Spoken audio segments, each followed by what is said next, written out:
Shalom puji Tuhan, Bapak Ibu Saudara dikasihi Tuhan.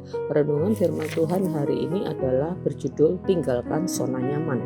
Kecenderungan semua manusia adalah mencari kenyamanan, keamanan, kesenangan, ketentraman, kebahagiaan, bahkan sampai mengabaikan hal-hal yang penting dan lebih utama yang seharusnya dicari atau dikejar.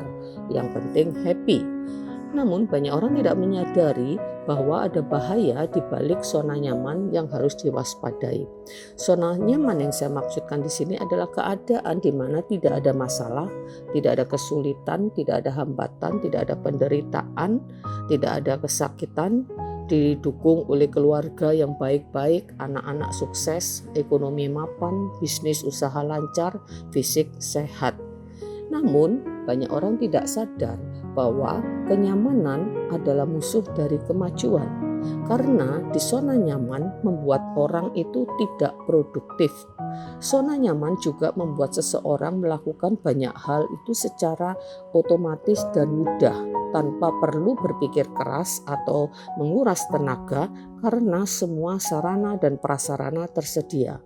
Zona nyaman juga membuat seseorang menjadi tidak sensitif dan tidak responsif terhadap perubahan, sehingga akibatnya adalah stagnan, tidak ada kemajuan, bahkan lambat laun makin mundur.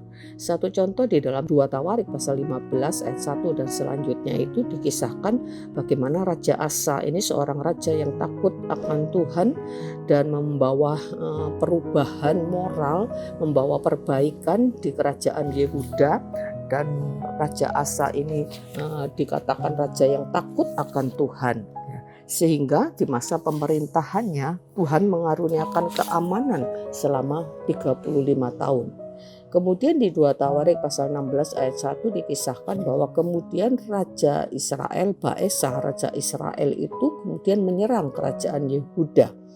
Nah, Raja Asa setelah 35 tahun tidak ada perang dan kemudian mendapat serangan, menjadi bingung, kelabakan, bahkan sampai melawan nasihat dari seorang nabi yang diutus Tuhan untuk menasehatinya.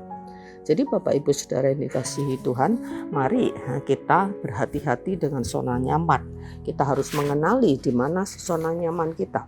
Ada orang yang nyaman dengan rutinitas, kesibukan bekerja, kesibukan beraktivitas. Ini bukan hal yang negatif, tetapi bisa berdampak negatif. Kemudian ada orang yang nyaman dengan hobi. Tentu hobi ini juga bukan satu hal yang salah, tetapi ketika hobi itu menjadi zona nyaman yang kemudian mengikat, maka akan berdampak negatif. Juga ada orang yang nyaman di dalam dosa dan karakter buruk, nyaman dengan sakit hati, kebencian, permusuhan, nyaman-nyaman saja dengan kemalasan, malas berdoa, malas ibadah, malas membaca Alkitab.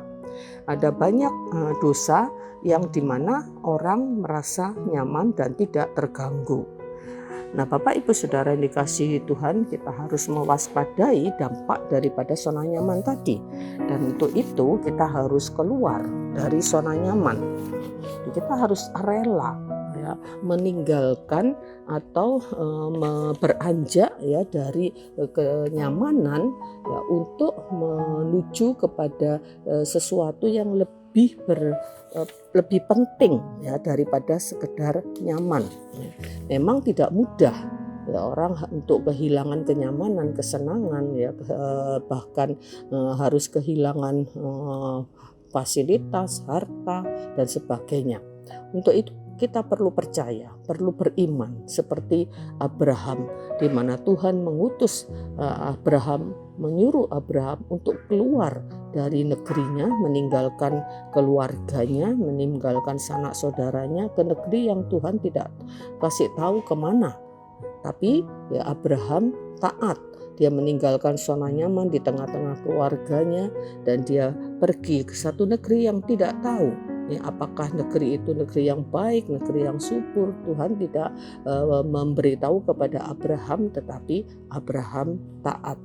Jadi Bapak Ibu Saudara yang dikasihi Tuhan, mari kita belajar ya untuk menjadi peka ya dengan kondisi kita, ya, apa yang menjadi zona nyaman yang membuat kita tidak mengalami perubahan, membuat kita tidak bertumbuh secara rohani, dan kita harus menyadari hal itu. Dan ketika hal itu atau zona nyaman itu benar-benar membuat kita tidak bertumbuh, baik dalam hal rohani, baik dalam hal karakter, ya, baik dalam hal pengenalan akan Tuhan, maka kita harus berani untuk meninggalkannya. Dan kita harus belajar untuk juga berani menghadapi tantangan perubahan dan pertumbuhan. Ya, bukan berarti kita tidak boleh menikmati kenyamanan. Jangan berpikir bahwa ketika keluar dari zona nyaman, kita akan hidup dalam zona penderitaan dan kesusahan. Karena ketika kita mengikuti jalan dan kehendak Tuhan, sekalipun itu bukan zona yang nyaman, maka kita akan hidup dalam sukacita dan damai sejahtera, walaupun harus pikul salib. Karena itu mari kita cari dan taati kehendak Tuhan dan tuntunannya, walaupun pasti berlawanan dengan keinginan daging kita. Karena keinginan daging kita pasti adalah sesuatu yang mengenakkan secara daging. Percaya dan berserahlah kepada Tuhan yang punya rancangan yang baik yang akan membentuk kita menjadi bejana yang indah. Mari kita nikmati perubahan kita, perubahan karakter, perubahan nilai-nilai hidup, perubahan tujuan hidup. Kita nikmati pertumbuhan kita, pertumbuhan dalam segala hal ke arah Kristus sebagaimana yang Tuhan kehendaki, dan kita akan menikmati buah-buah dari kehidupan kita. Jadi Bapak Ibu yang dikasihi Tuhan, sesungguhnya kehidupan mengikut Kristus bukan perjalanan yang enak dan menyenangkan secara daging. Di dalam Injil Lukas 9 ayat yang ke-23 dikatakan, katanya kepada mereka semua, setiap orang yang mau mengikut aku, ia harus menyangkal diri, memikul salibnya setiap hari dan mengikut aku. Jadi percayalah, ketika kita mengikut Yesus Kristus, walaupun itu harus memikul salib, dan salib itu berbicara tentang ketidaknyamanan, tetapi pasti ada rancangan Tuhan yang indah bagi setiap kita yang mau taat kepada kehendak-Nya. Selamat untuk kita mengikut Tuhan dan memikul salib di dalam Kristus. Amin. Puji Tuhan, Tuhan memberkati. Mari kita berdoa. Terima kasih Tuhan buat rancangan yang indah dalam kehidupan kami. Tolong kami ya Tuhan untuk tidak nyaman dengan hal-hal duniawi, tapi kami mau belajar untuk mengikuti kehendak-Mu dan menikmati apapun yang Tuhan tuntun kepada kami, apapun yang Tuhan kehendaki untuk kami lakukan. Terpujilah nama-Mu Tuhan, bawa kami kepada pertumbuhan rohani menuju ke arah kesempurnaan yang Engkau rencanakan. Mengucap syukur dalam nama Yesus kami berdoa. Amin. Puji Tuhan. Tuhan memberkati.